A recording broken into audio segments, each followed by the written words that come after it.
Y es un tema que como ingeniero algo tenemos que hacer. Bueno, Barrancones ya los dije, aquí empezó el desastre.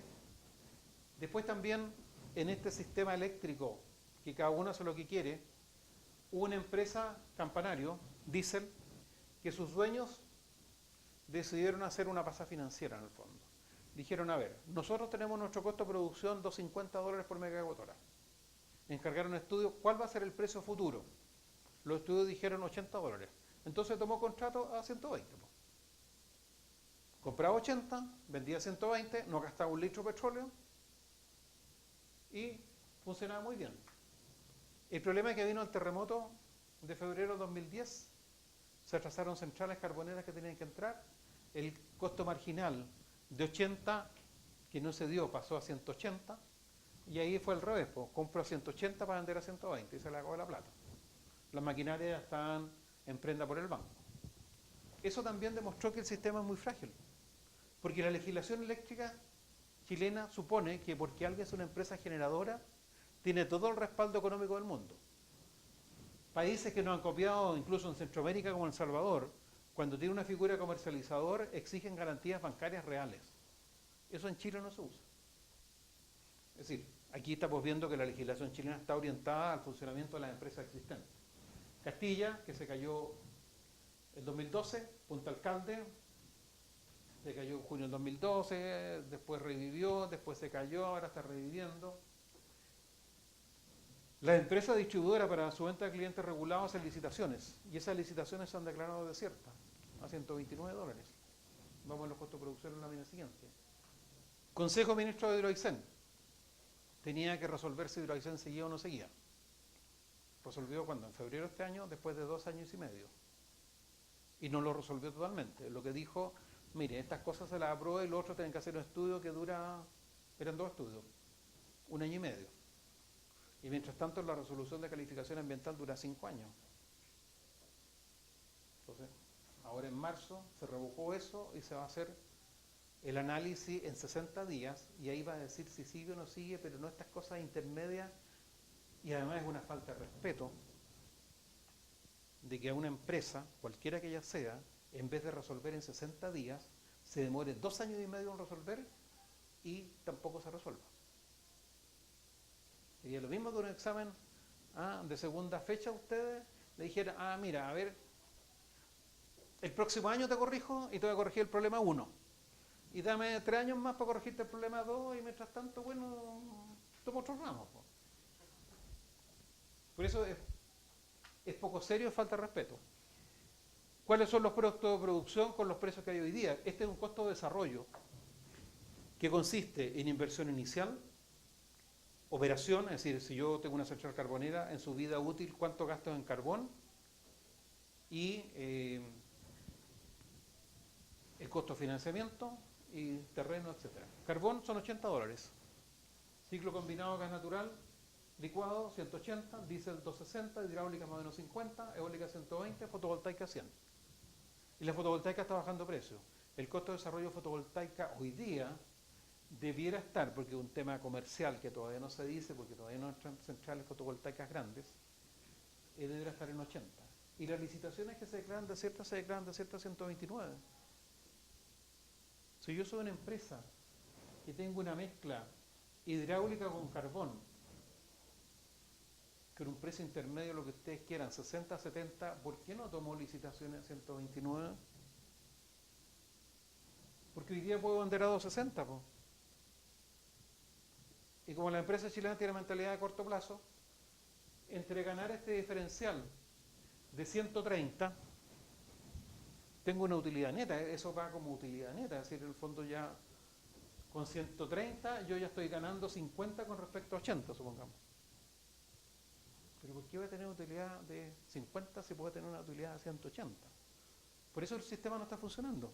Y por eso hay barreras de entrada a nuevas generadoras.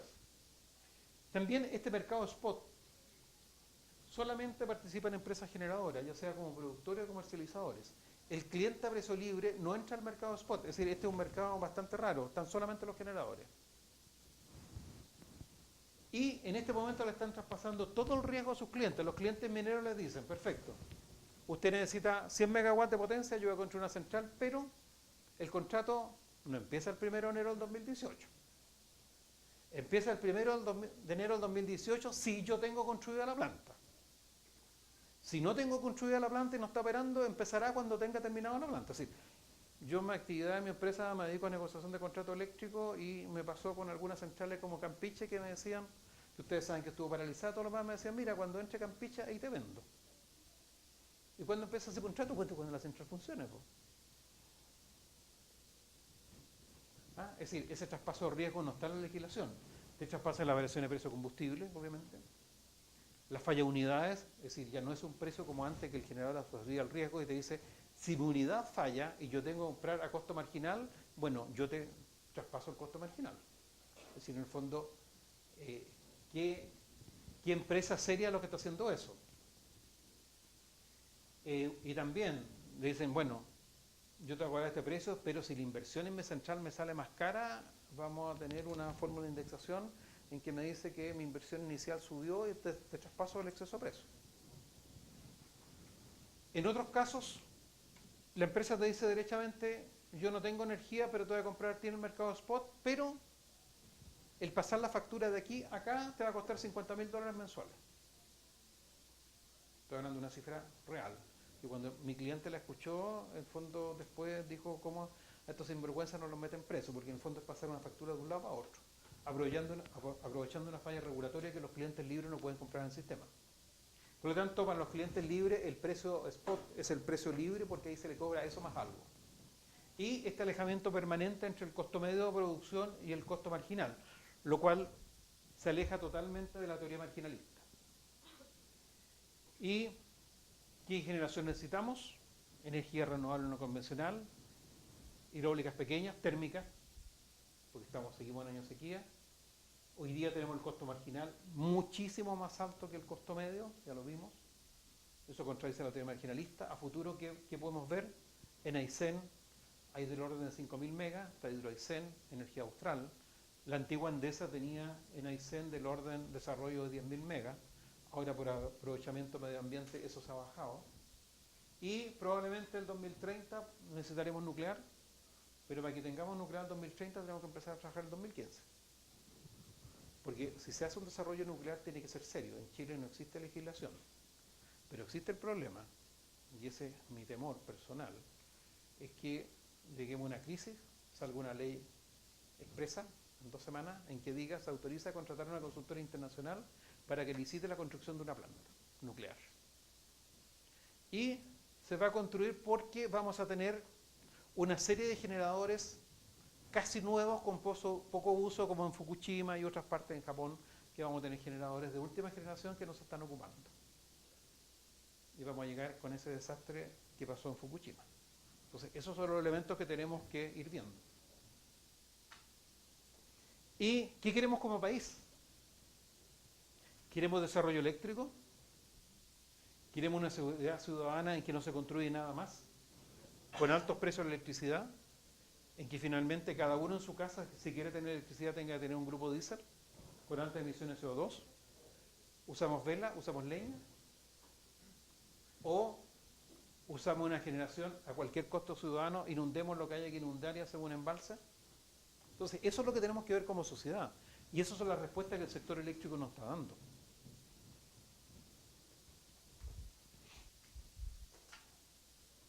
¿Y las metas?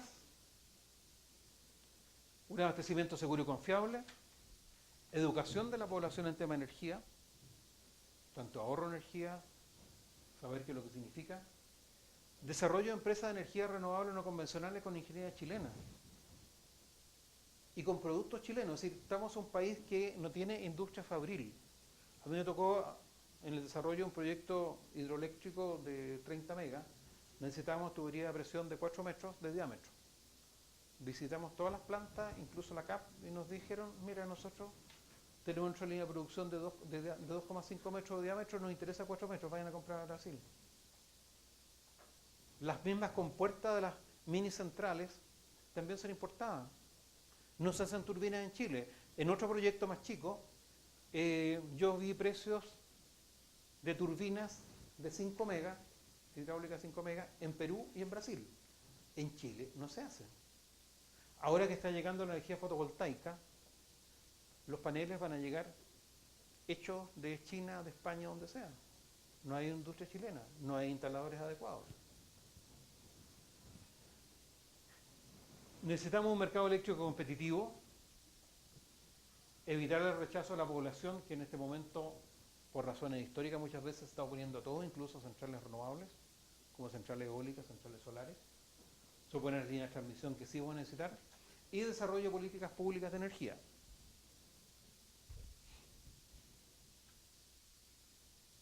¿Y qué es lo que tenemos que tener en una política energética? Un diálogo con la comunidad. Aquí hay un tema, me tocó en un seminario en que estaba un lonco en Concepción, que él decía que él apoyaba los proyectos de energía renovable, pero que primero conversaran. No que llegara una retroexcavadora o una perforadora a romper el campo para hacer algo, sino que se conversara primero. Y que de alguna manera la comunidad participara. Y lo que decía, no quiero que nos den plata, porque ahí se van a tomar la plata, sino que contribuyan, no sé, a hacer, por decir cualquier cosa, un restaurante de comida mapuche en que ahí vaya generando recursos para la comunidad. Y lo que él dijo, un tema importante, tienen que conversar con nosotros. Cuando uno quiere hacer negocios con China, ¿qué es lo que nos dicen cuando uno, la primera introducción a negocios en China, qué dice? Con China, el chino quiere conocer a ese interlocutor. Uno no le puede presentar el proyecto, no le puede presentar los precios, sino que tiene que conocerlo. Y se está una semana comiendo, conversando, hasta que te conocen. Y ahí adquieren confianza y empiezas a ser un amigo digno de conversar. El pueblo mapuche piensa más o menos lo mismo. Es decir, estamos hablando con civilizaciones milenarias que son distintas a nuestra civilización de pocos cientos de años. ¿Qué señales del mercado tenemos que tener? ¿Qué dice la industria, la minería, los consumidores pequeños, las empresas eléctricas? Es decir, sentar a conversar a los distintos actores del mercado eléctrico, pero que también estén representados y sepan qué conversar. Que haya una política de Estado, no que dependa del gobierno de turno, de que al presidente de turno le gusten las térmicas o no le gusten las térmicas, le gusten la hidráulica o no le gusten la hidráulica. Y un diálogo técnico, en ese sentido el Colegio de Ingenieros, nosotros ya vamos al 7º año del mes de la energía, en que hemos juntado de distintas organizaciones, empresas, parlamentarios, organizaciones ecologistas, y hemos conversado. Y a mí personalmente, hace 2 años atrás, que planteamos el tema, me tocó estar primero en una exposición del senador Horvat contra Hidroaicén. Y después yo, con el senador ahí adelante, conversando, yo a favor de Hidroaicén, cada uno con su argumento. Pero se puede conversar. Y eso es lo que ha faltado en nuestra sociedad. Y también hay un tema. En general, en Chile, y eso para todos los ingenieros, el tema era productividad, que sabemos que estamos mal. Al ser un país de la OECD, tenemos que tener desarrollo. Pero ¿qué es lo que es el pensamiento futuro en cualquier país? Sustentabilidad. ¿Y qué es la sustentabilidad? Calidad de vida. Y eso es un tema que como ingenieros, no solamente del sector eléctrico, tenemos que ir apuntando. ¿Dónde está esta parte? En los modelos que ustedes hacen, los proyectos que hacen, ¿dónde está esta parte? Nos quedamos en las ecuaciones, nos quedamos que el modelo lo metimos en Excel o en cualquier lado, el modelo funcionó y nos dio resultados espectaculares, calculamos el VAN, el TIR, periodo de recuperación del capital, buscamos el financiamiento, y esta parte...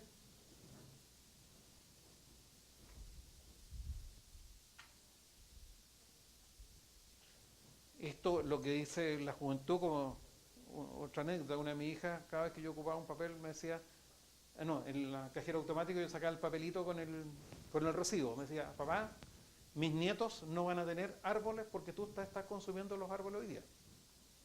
Eso es pensamiento futuro, y eso lo tienen los niños. Espero que ustedes los tengan, nosotros los más viejos ya esta cosa está medio olvidada. Nosotros como Colegio de Ingenieros, como Comisión de Energía, sacamos una declaración en marzo para entregársela a las nuevas autoridades, porque lo que teníamos claro era que, independiente de qué gobierno hubiese, a partir de marzo del 2014 tenía que cambiar el sector energético porque más mal no podíamos estar. Es decir, tenía que haber un cambio. ¿Qué es lo que planteamos nosotros? Objetivo de política energética como Colegio de Ingenieros. El Estado, no el gobierno de turno, tiene que tener una planificación estratégica del sector. Eso no significa que diga qué es lo que quién construye o que el Estado construya, no necesariamente, pero que diga hacia dónde vamos, qué desarrollo eléctrico queremos. ¿Vemos generación nuclear a 30 años más? ¿Sí o no? Pero tiene que haber política de Estado, tiene que eso discutirse. ¿Queremos más centrales carboneras? ¿Queremos las centrales de Aysén? ¿Qué queremos? Y eso lo tiene que hacer una planificación estratégica. Tiene que haber un desarrollo del sector eléctrico, necesitamos energía, por lo menos en el corto plazo. ¿Qué sistema eléctrico queremos? Sustentable. ¿Y qué significa sustentable? Seguridad de suministro, calidad, menor dependencia. ¿Qué pasa si hay un problema típico? Los piratas de Somalia se cambian para acá y empiezan a secuestrar los barcos petroleros y carboneros. Se acabó la energía en Chile. Armonía con el medio ambiente. No podemos arrasar el medio ambiente. Tenemos que convivir con él. Pero tampoco podemos decir que no se puede construir un camino porque bota árboles, porque el camino, finalmente, tenemos que pensar en este tema de calidad de vida para los humanos. Si yo estoy en un pueblo rural en que no hay camino y hay que salir a caballo porque en invierno el barro no permite nada, si tiene un camino asfaltado, la gente que vive ahí, si está enferma, puede llegar una ambulancia y sacarlo. Ordenamiento territorial armónico, no esta cosa de que cualquiera construye donde quiera hasta que alguien se opone. Participación ciudadana informada, que cuando hay un proyecto no empieza este tema, yo me opongo, yo te apoyo. Y cuando uno empieza a preguntar argumentos, nadie tiene argumentos, porque nadie ha informado. Es un tema importante. Por eso insisto en el tema de participación ciudadana informada. Sistema eléctrico competitivo. Hay que revisar el sistema tarifario vigente. Ya les dije que aquí no se está tarificando no se está aplicando la tarificación marginalista, se están aplicando las ecuaciones, no los conceptos. Los centros de despacho económico de carga deben ser independientes. En este momento ha sido un club de amigos formado por las empresas existentes. ¿Y dónde está el consumidor? En la etapa de distribución en las ciudades, en Europa se hace gestión de demanda. Es decir, y aquí vamos a llegar al otro tema, que es generación distribuida. Si yo quiero poner paneles fotovoltaicos en mi casa, como se hace en España le pagan un sobreprecio. En Chile se dijo que iba a ser al mismo precio. Pero aquí llegamos a las trampas en Chile. Se hizo la ley, y la ley de net metering, como se llamó, es decir, medición neta, pero en la última semana cambió y es facturación neta, es decir, yo compro a 100 pesos y vendo a 50 pesos. Pero no se preocupen, esa ley salió hace más de un año atrás, pero el reglamento no ha salido y la ley no se aplica mientras no salga el reglamento. Entonces, es una ley que no opera. Y por lo tanto, ya les dije, en verano tenemos mayor radiación solar que en Sevilla. En verano en Santiago se ocupan equipos de aire acondicionado. ¿Qué podría pasar si yo pongo un panel solar en el techo de mi casa y ocupo el aire acondicionado? Ni siquiera estoy ocupando las redes de las empresas. Y cuando tenga excedente le vendo. Pero no tengo, la legislación no está funcionando. Diversificación de la matriz energética, eso sí o sí, porque tenemos que diversificarnos. Sí, ya tenemos el ejemplo del gas argentino. ¿Qué pasa si no llega a los productores de carbón? Eficiencia energética. Independiente que, como se dijo en los años 80, Chile tiene precios reales de electricidad y esa es la mejor señal de eficiencia energética porque la electricidad es cara. Por lo tanto, la gente lo ocupa poco. Pero eso no es eficiencia energética. Es decir, apagar las luces no es eficiencia energética. Apagar las luces es cambiar los tubos por ampolletas LED. Eso es eficiencia. Tenemos la misma calidad de vida, la misma iluminación, con un menor gasto energético. Y eso es uno de los elementos que hay que ver. Y, obviamente, energías renovables, que son energías chilenas, viendo con este tema de dependencia energética. ¿Y qué medida de corto plazo proponemos? Destrabar los proyectos actuales. Para destrabar los proyectos actuales hay que conversar. Hay que juntar a los distintos actores a conversar, las comunidades, las empresas, los que se están oponiendo a los proyectos en forma indirecta, los que están poniendo barreras de entrada en el sistema, integrar la participación de la comunidad en forma formal. Hay un tema que se ha discutido mucho: las comunidades no tienen beneficio de una central eléctrica. Y no se trata de que a cada uno de los habitantes se le entreguen 1.000 pesos. Se trata de que, por ejemplo, la central eléctrica arregle la plaza del pueblo. Esos son efectos concretos. Reforzar la institucional energética. Faltan muchos reglamentos. Falta presupuesto para los ministerios del sector energía, sector medio ambiente.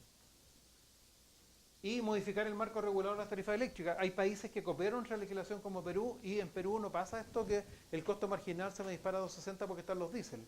En Perú dicen generación diésel, perfecto. Al que generó le pago el costo del petróleo, pero no me marca el precio spot. Por lo tanto, si había un ciclo combinado que estaba a 180, generé con petróleo y no me marca 2.60, siguen 180, me hago un diferencial que a lo mejor son 50 centavos de dólar que pagan todos. Es decir, no estoy dando la señal, oiga, baje sus centrales para que genere con diésel. Entonces, aquí hay muchos elementos: bajar barreras de entrada, como hay oposiciones técnicas, entre comillas, para que se conecte un nuevo generador, por ejemplo, un generador fotovoltaico de 200 megawatts. Aparece una serie de requerimientos técnicos especiales. Como no está reglamentado en muchos casos, simplemente no puede conectarse. Estamos en un mercado que es cada vez más reducido. ¿Y qué matriz necesitamos? Toda la generación hidráulica. Necesitamos apoyo carbón. Necesitamos biomasa, no quemar leña, sino biomasa. Energía geotérmica, que tenemos distintos potenciales. Algunos dicen 16.000 megas, otros dicen 4.000 megas, pero no se ha hecho nada. Eólica, fotovoltaica, concentración solar, mareomotriz, nuclear, eficiencia energética, disminución del consumo de leña. Aquí hay un tema muy importante. Es decir, ha salido un reglamento de calidad de la leña, pero hay un tema social. La persona que saca la leña que está botada y la quema con un alto contenido de humedad, ¿por qué lo cambia? ¿Por un valor de gas licuado a petróleo? ¿Con qué paga? Y también aquí hay un tema de enseñanza. Una de las cosas que me contaban, en la zona sur, se hizo certificación de la leña seca, porque la leña habitualmente tiene un 50% de humedad, por lo tanto la primera parte de la combustión es secar la leña, por lo tanto es ineficiente y además entrega humo y mayor contaminación atmosférica. Pero ¿qué hizo la gente? Compraba la leña seca, 20% de humedad, y la dejaba en el patio o la mojaba. ¿Por qué? Porque el paño de leña húmedo dura más. Obvio, se demoraba más en quemarse, pero no estaba entregando la capacidad calórica que tenía que entregar. Entonces ahí hay un tema de educación. ¿Ah? ¿Y qué regulación eléctrica queremos? Una que ha partido con parche del año 2004, que lleva parche sobre parche, con resquicio sobre resquicio, o hacemos una regulación de verdad, que no es una medida a corto plazo, es una medida de mediano plazo. Primero tenemos que tener electricidad y después veamos cómo arreglamos la legislación. Y para finalizar, ¿qué matriz energética queremos? Una deseada, una óptima, en lo que hay, lo que sea posible, a cualquier precio racional. ¿Qué queremos? ¿O qué podemos? ¿O no estamos quedando con esto? Esa es la realidad que tenemos como país hoy día. Muchas gracias.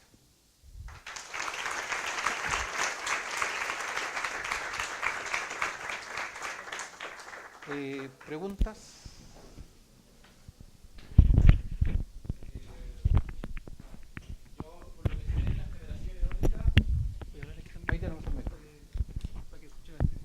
Al momento de la generación eólica, para cumplir con diésel, comprar diésel. porque no es muy estable. ¿Pasa algo similar con la energía solar? Oye, la energía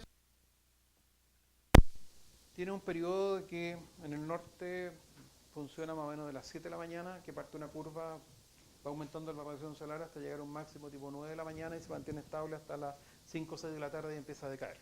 Entonces es una energía bastante más predecible. Las estaciones meteorológicas que hay de solares en España, algunas que hay en Chile, muestran que es un consumo muy parejo, es una generación muy pareja, pero el resto hay que apoyarlo con algo. Ese algo técnicamente serían los ciclos combinados de gas natural. Pero en Chile, los ciclos combinados, a ver, toda máquina generadora tiene un mínimo técnico. Una central hidroeléctrica no funciona si no tiene agua suficiente para funcionar al 30% o al 20% de su capacidad. Porque si no, empiezan vórtices y no funciona. Entonces, todas las máquinas tienen que tener un mínimo técnico. Es decir, yo tengo una central de 300 megawatts, yo no puedo generar uno. Probablemente partiré en 50. En general, en todos los países europeos, el mínimo técnico de los ciclos combinados de gas natural es del orden del 50%. Cosa que una vez que yo lo despache, se tienen que mantener generando el 50% y no los puedo sacar. En Chile esa definición está en el 90%. De tal manera que si entra un ciclo combinado de gas natural, va a seguir funcionando y la central solar no va a poder entrar. República Dominicana, un país que nos copió a nosotros, hace, no sé, como 15 años llamó a una licitación internacional para que alguien independiente, una consultora independiente, revisara todos esos parámetros técnicos para saber si eran técnicos o comerciales. En Chile eso no se revisa. La empresa eléctrica define qué es lo que informa. Es lo mismo que en el blackout del 14 de marzo del 2010, cuando se cayó la subestación Charrúa, yo le pregunté al SEDEC de esa época, bueno, ¿y qué pasó? ¿No revisaron la subestación después del terremoto? Me dijo, sí. Transelec revisó la subestación y me dijo que estaba funcionando. Bueno, ¿y tú qué hiciste? No, pues tengo que creerle. Pues. Ni la ley me permite revisarle, ni tampoco tengo personal para revisarle. Es decir, si la empresa eléctrica dice una cosa, es eso. Esas son barreras de entrada. Entonces, lo que pasa con eólica, lo que pasa con fotovoltaica, si llega a aeromotriz va a pasar lo mismo. Son barreras comerciales. Y esas barreras comerciales hay que levantarlas. Porque independiente que el despacho económico dice que entre las centrales de menor costo variable, las centrales solares están limitadas.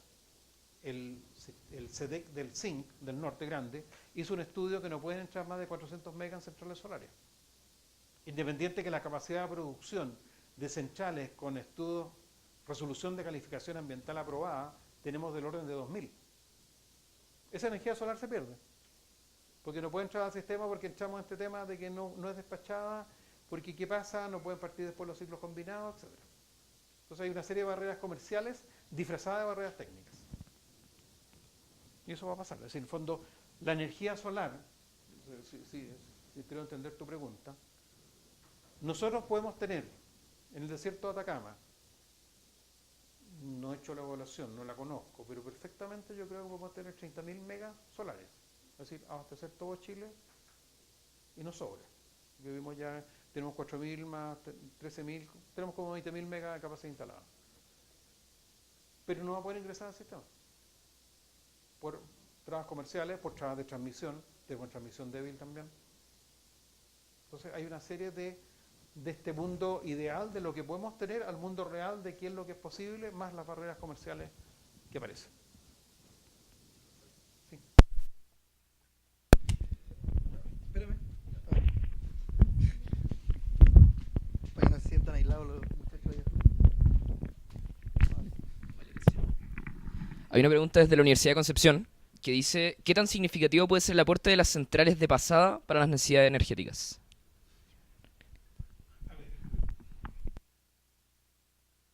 Se depende. Depende del desarrollo de centrales de pasada. Y ahí hay distintos estudios que dan distintos potenciales. Pero supongamos que la Comisión Nacional de Riesgo hizo un estudio que tenía centrales de pasada de 800, más otras más chicas, tenía como 1.500 megawatts en centrales de pasada en canales de regadío. Más otros ríos, yo creo que 5.000 megas en centrales de pasada podemos tener. Tenemos dos problemas. Uno, los derechos de agua. porque aquí el año 81 partió el nuevo Código de Aguas y el primero que pedía los derechos de agua se quedaba con los derechos de agua, es decir, los que tuvieron esa información tienen los derechos de agua. Y esos derechos de agua después se venden, es decir, no voy a decir la empresa, pero una empresa chica que compró una turbina, compró las tuberías y fue a empezar a hacer la instalación y apareció un señor y que les dijo, bueno, ¿y qué van a hacer ustedes? Vamos a poner una central hidroeléctrica, le podemos meter electricidad. Y dijo, ¿y dónde van a sacar? ¿Dónde la van a instalar ahí? ¿Y esa agua de quién es? Bueno, el agua es del río. Pues. El agua es mía. Y la central nunca se pudo hacer. Porque en el fondo, con lo que le estaba cobrando por el derecho de agua, daba la central en parte pago y seguían debiendo. Eso pasa muchas veces. Entonces, las centrales de pasada va a depender quién tiene los derechos de agua, que ya puse al comienzo, los derechos de agua están concentrados. Eso también es otra discusión regulatoria que pasa con los derechos de agua, que se entregaron en forma gratuita y que se están vendiendo. Sí, está bien, si algo me regala yo igual lo puedo vender, pero también están parando los proyectos. Pero tampoco es una capacidad infinita.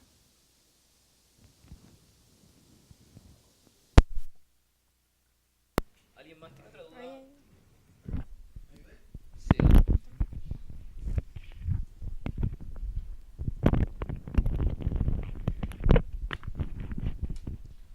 Sí. En realidad, ¿qué se puede hacer con respecto a todas esas problemáticas para, por así decirlo, generar una revolución que cambie las leyes con respecto a la generación de electricidad? Porque en realidad yo lo veo de un punto de vista súper pesimista y lo único que puedo pensar es que van a llegar todas estas empresas y los dueños de los derechos de agua y van a hacer lobby y al final no va a pasar nada. Lo que se puede hacer la participación de la comunidad, no la participación de la comunidad sino que una carbonera acá, sino una participación real de que la comunidad haga ver los problemas en forma técnica. De hecho, yo diría que has avanzado. Yo hace 2 años atrás di una entrevista a la televisión del Diario Financiero y me trataron las empresas eléctricas terroristas porque yo dije que si seguían las condiciones de sequía y no se estaba invirtiendo, probablemente en 2015 o 2016 íbamos a tener que llegar a alumbrarnos con velas. Dijeron que cómo podía hacer eso, que estaba destruyendo el sistema eléctrico. Afortunadamente ahora ya hay bastante más consenso que estamos en una crisis eléctrica. De hecho, el jueves pasado, en un foro de la SOFOFA, en un seminario, el presidente del Comité Eléctrico de la SOFOFA, Juan Antonio Guzmán, que fue el presidente de la Comisión Asesora de Desarrollo Presidencial, fue ministro de Educación en los años 80, fue gerente general de GENER, dijo cosas muy parecidas a las que yo decía yo, que hay una crisis que hay que resolverla. Pero eso hace 2 años atrás no se decía. Y en un punto muy importante es las universidades, es decir, en el fondo, lo que yo le digo a mis alumnos de eléctrica, tienen que hacer conciencia del problema que tenemos. No podemos seguir en este mundo de DILS y PAP como si no pasa nada hasta que se nos corte la luz. Entonces, eso hay que sensibilizar dentro de lo que uno pueda. Nosotros lo hacemos de alguna manera como colegio de ingenieros. Ustedes pueden llegar a otras instancias. Pero ir situando dónde está el problema eléctrico, porque si no, obviamente ocurre eso, el lobby de unos pocos para todos los proyectos. Y como además es un tema técnico, y que ahí hay que reconocerlo, el problema que tuvimos los ingenieros que desarrollaban los sistemas en los años 80, para sentirse más importantes lo hacían en un lenguaje bastante más complicado, de tal manera que nadie entendiera. Esta cosa no es complicada, es decir, no es fácil.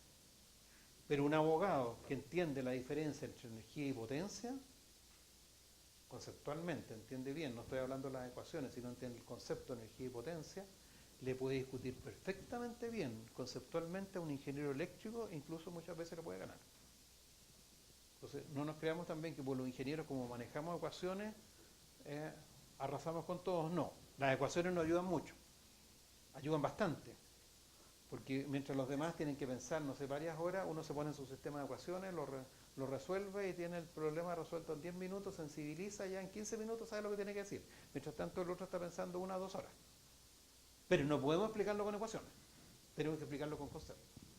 Y estos problemas eléctricos, uno tiene que decirlo. Derechos de agua, energía,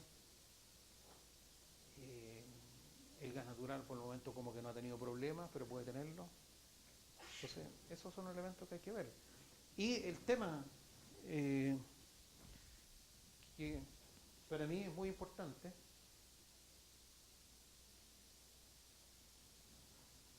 este tema, sustentabilidad.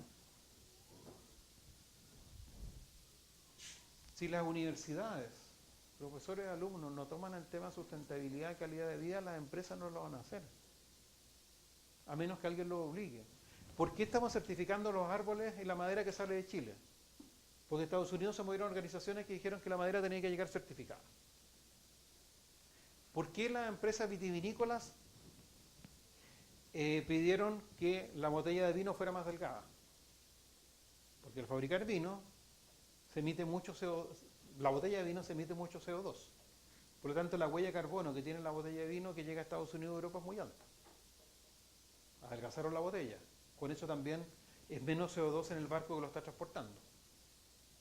Eso hoy día puede significar, no sé, 30 centavos de dólar más por botella. Pero a lo mejor en algún momento, pasada la crisis económica en Estados Unidos y Europa, que ya está pasando, a lo mejor van a decir los productos que tengan cierta huella de carbono no entran. La huella de carbono es una barrera comercial. Si no nos situemos en que los viñateros y los agricultores están preocupados de la huella de carbono porque son ecologistas, ni que en Estados Unidos y en Europa están preocupados de la huella de carbono. No, es una barrera comercial porque si tenemos 10.000 kilómetros que recorrer, tenemos una huella de carbono más alta que el productor de naranja de California y el productor de naranja en España. Entonces es una barrera comercial para tirarnos para afuera. Pero tenemos que acomodarnos, somos un país con una economía abierta. Tenemos que tomar esa realidad. Es decir, aquí hay un tema que como ingenieros, y en eso insisto, tenemos que tomar la realidad de lo que estamos viviendo. Los ingenieros tenemos una base científica, pero tenemos la segunda parte tecnológica de adaptarnos a la realidad. Es distinto al científico que sigue trabajando en una universidad o en un centro de investigación alejado de lo que ocurre en el planeta, a nosotros que tenemos que resolver los problemas del planeta. Entonces, esos son los elementos que tienen que, entre todos tenemos que hacer el cambio, si no, no hay ningún cambio. Y los temas de derecho de agua, ahora hay una sociedad, una palabra de moda que está más empoderada, que se hace escuchar. Esos son los elementos que hay que ver, pero no van a plantear cosas puntuales. Es decir, cada uno puede hacer lo que quiere, obviamente. Ya les dije que estoy a favor de Hidroaicén. Una cosa es marchar contra Hidroaicén y la otra cosa es poner los temas de fondo. Si hacer o no hacer Hidroaicén no resuelve el tema de los derechos de agua concentrado, no resuelve las barreras de entrada al sector eléctrico, no resuelve los problemas de concentración. Y eso es un elemento que, como población, ¿qué pasa? Un tema no eléctrico. Si van a vender remedios en los supermercados y los almacenes. Ahora se está cambiando eso. En Estados Unidos, que es bastante más restrictivo que en Chile, uno en el aeropuerto compra remedios, aspirina, vitamina, lo que sea, en el mesón, en el fondo, tipo anaquel de supermercado. Aquí en Chile eso no se puede hacer. ¿Y quiénes ganan? Ya vimos el tema de colusión de la farmacia. ¿Y qué dice la ciudadanía? ¿Alguien ha reclamado de que se tiene que abrir el mercado de las farmacias, por ejemplo? Que es un tema que todos entienden bastante más, porque cuando uno compra un remedio se tiene que sacar la plata del bolsillo en ese momento, la cuenta de electricidad la paga a fin de mes. Entonces, como ciudadanía tenemos que ver, ir pensando en esto. Porque ya suponemos que tenemos que, estos los elementos ya como país desarrollado ya los cumplimos, aunque sabemos que es falso. Nos falta productividad, es pésima, nos falta desarrollo, pero sí como meta ver este tema de sustentabilidad y calidad de vida. ¿Alguna otra pregunta?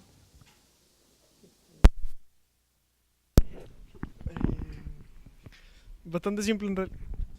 No funciona. ¿Por qué estás de acuerdo con Hidroaicén? A ver. Primero, el país necesita. Si uno ve el antiguo proyecto de Endesa, que era de unos 5.000 megawatts, se ha ido a los 2.570 con una inundación de 5.900 hectáreas. Las hectáreas inundadas por megawatt es la 10ª parte de lo que tiene la central Rapel aquí en Santiago. Así, el proyecto se ha optimizado. Segundo elemento, un tema personal. Esa de la naturaleza virgen que nadie tiene que tocarla, yo estoy a favor del desarrollo. Es decir, no destruir la naturaleza, pero esa cosa que no se puede construir un camino porque con eso se echa a perder la naturaleza. Bueno, si la naturaleza se echa a perder, a ver, aquí tenemos un problema. Tenemos, ¿cuánto? 8.000 millones de habitantes en el planeta Para hacer eso tenemos que llegar a 4.000. Entonces, si alguien me da la lista de las 4.000 millones de personas que hay que matar para que vivan los arbolitos, que lo haga, pero yo no estoy de acuerdo en matar a 4.000 millones de personas. O en Chile, de los 16 millones de habitantes que supongamos, tenemos que matar a 8 millones de habitantes. Yo no estoy de acuerdo con eso. Yo prefiero sacrificar unos cuantos arbolitos. Tampoco se trata de arrasar con todo. Y ahí hay un tema histórico. Si uno va a Aysén, uno sale del aeropuerto y ve que hay una serie de árboles calcinados, porque ahí en los años 30, los agricultores de la época, para despejar, para la obra agrícola, prendieron fuego y se quemaron todos los bosques. Miles de hectáreas. Entonces, tampoco se hay que llegar a eso. Entonces, tiene que ser un tema racional. Y el otro tema que se está discutiendo ahora, porque ya no se está discutiendo mucho el tema de las centrales, es el tema de la línea de transmisión. Y línea de transmisión tenemos que tener sí o sí, porque somos un país largo y angosto. Con centrales renovables, con las centrales... Si yo pongo los 5.000 megas de centrales de pasada, vamos a llenarnos de línea de transmisión igual. Es decir, podemos tratar de juntar proyectos o no. Pero ahí en qué hemos fallado los ingenieros. Es decir, en un foro, el doctor Hernán Sandoval, de Patagonia Sin Represa, cuando Daniel Fernández de Hidroaicén le dijo, pero usted pone torre de transmisión en las torres, líneas de transmisión o torre de transmisión en las torres del Paine, y Hidroaicén está, no sé, 400 kilómetros más al norte. Y el doctor Sandoval dijo, a ver, nosotros pusimos esa imagen.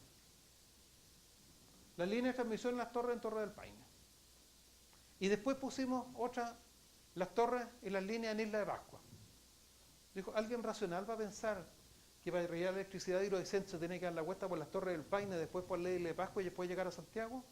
No, dijo, eso fue para tratar de ver cómo afectábamos la emoción de la gente que viera el problema de Hidroaicén.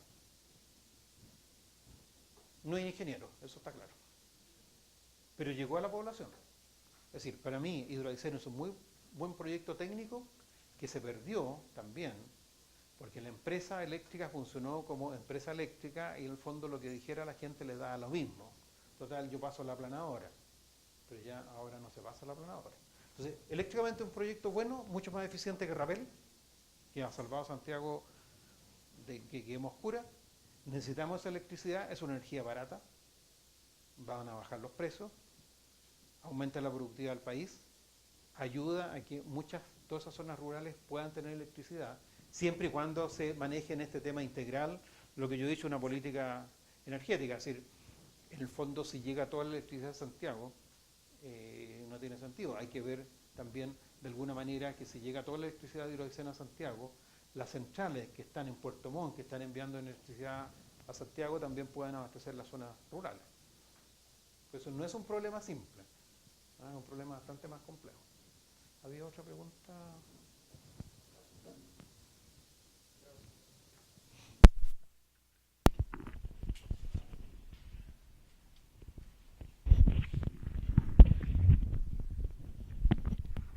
Con respecto a la ley de net metering, ¿quiénes están frenando el tema del reglamento que se debía publicar y cuáles son sus incentivos? A ver, como todas las cosas que en Chile uno no sabe quién se está oponiendo, pero los proyectos se paran. Es decir, el lobby funciona. Ahora uno no puede responsablemente decir quién lo hace. Las empresas distribuidoras en muchos casos no les interesa que exista el net metering. Es decir, a ver, ¿qué ocurre? Hoy día tenemos una generación en generación, transmisión, distribución, que es sobre todo en distribución unidireccional. Yo parto de una subestación, salvo una línea en Santiago con 12.000 volts en media tensión, llego a un transformador y llego a 380 volts. Es unidireccional. Si yo pongo un panel en mi casa, estoy haciendo esa línea en bidireccional. Por lo tanto, lo estoy haciendo circular en sentido contrario. Eso puede tener problemas. Es decir, afortunadamente creo que el último caso ocurrió a comienzos de los 90, a mediados de los 90. Chilectra, Avenida Independencia, estaban haciendo un trabajo en una red de media tensión, pusieron todas las protecciones correspondientes de seguridad, pero una industria que estaba en medio partió su grupo electrógeno y por una falla del sistema, es decir, algo estaba mal hecho, inyectó electricidad a la red de media tensión y el liniero que estaba arriba se electrocutó y murió. Entonces, ¿Hay sistemas técnicos? Esa es una solución técnica que se puede hacer, es fácil de hacer. Pero hay sistemas técnicos que hay que hacer. Por otro lado, en las zonas rurales están los pequeños medios de generación distribuida, que serían las centrales de pasada o centrales eólicas chicas, que se conectan a las líneas de distribución de media tensión. Y ahí las empresas distribuidoras le hacen una guerra terrible. ¿Pero por qué? Ni siquiera yo diría que es política de empresa. Es la ley del mínimo esfuerzo, po. Si yo tengo unidireccional en ese sentido y me hacen pensar qué pasa si es bidireccional, me tengo que poner a estudiar, po. Y si yo estoy todo el día echado en el escritorio sin hacer nada y tengo que trabajar, ¿no creen que atentan los derechos humanos ese pobre funcionario? Bueno, esa es la realidad. El problema está bien, pero resulta que en una empresa grande, si uno sabe eso, ese pobre funcionario se va para afuera.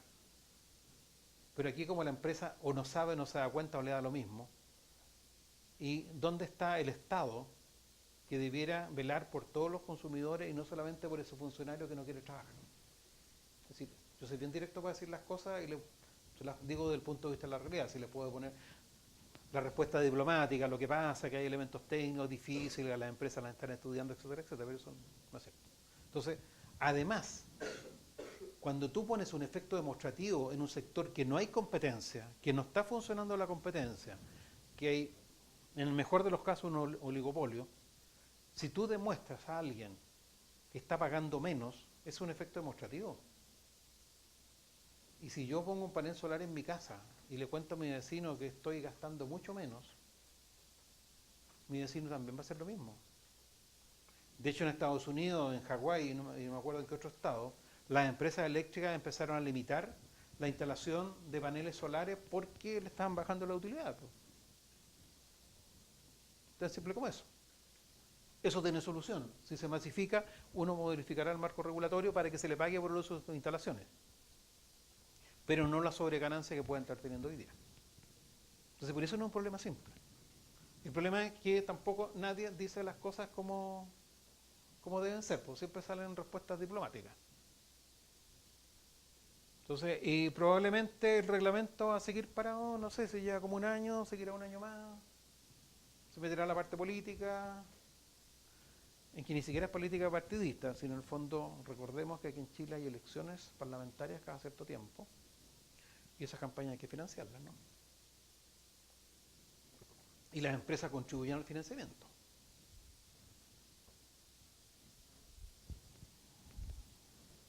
Por lo tanto, si una empresa dice, no me interesa que esto se haga, ¿qué va a hacer el pueblo parlamentario que necesita financiar su próxima campaña?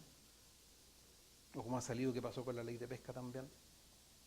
Bueno, esa es la realidad que vivimos como país, y esa es la realidad que tenemos que cambiar.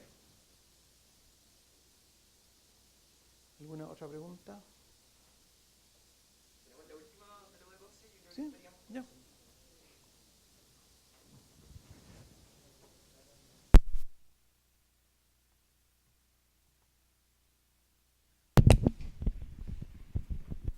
Dice José Pablo Encina, pregunta, Estados Unidos cerró financiamiento a programas que fomentaban la cobertura energética a países pobres. ¿No se escuchó? Estados Unidos cerró financiamiento a programas que fomentaban la cobertura energética a países pobres por exigencias ambientalistas. Pero ello significará que estos mismos países no superen la línea de pobreza. ¿Serán políticas correctas u óptimas? A ver, el caso específico no lo conozco, pero en el fondo, desde mucho tiempo atrás, el Banco Mundial, el BID, cuando han prestado a los países y han empezado a colocar cláusulas ambientales. Es decir,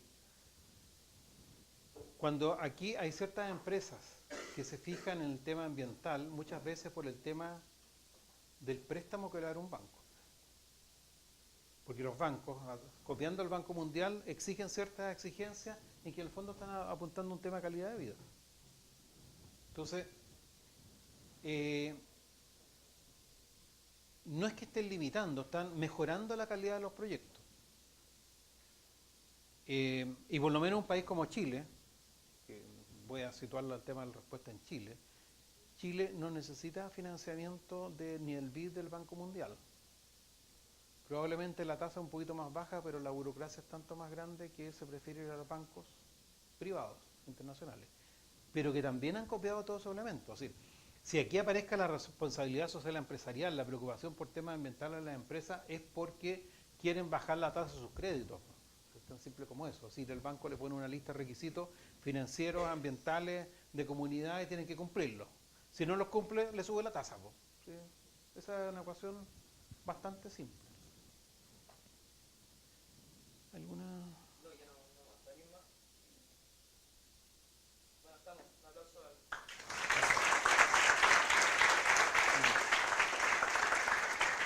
Muchas gracias y para cerrar, simplemente que el tema energético o cualquier tema de ingeniería no es independiente de lo que ocurre en el resto de la comunidad. Estamos en un país, en este caso que se llama Chile, continente sudamericano, planeta Tierra, Vía Láctea, etcétera, en que estamos en este mundo globalizado y tenemos que funcionar ahí. Y la otra cosa que quiero es un aviso en que en el mes de junio en el Colegio de Ingenieros tenemos el mes de la energía, los martes y jueves, que vamos a tener distintos seminarios de asistencia libre, entre 9 y 12 de la mañana, del tema de energía sustentable, energía de agricultura, energía de transporte, energía de minería, matriz energética y políticas públicas, para que cuando tengan tiempo puedan asistir. Muchas gracias.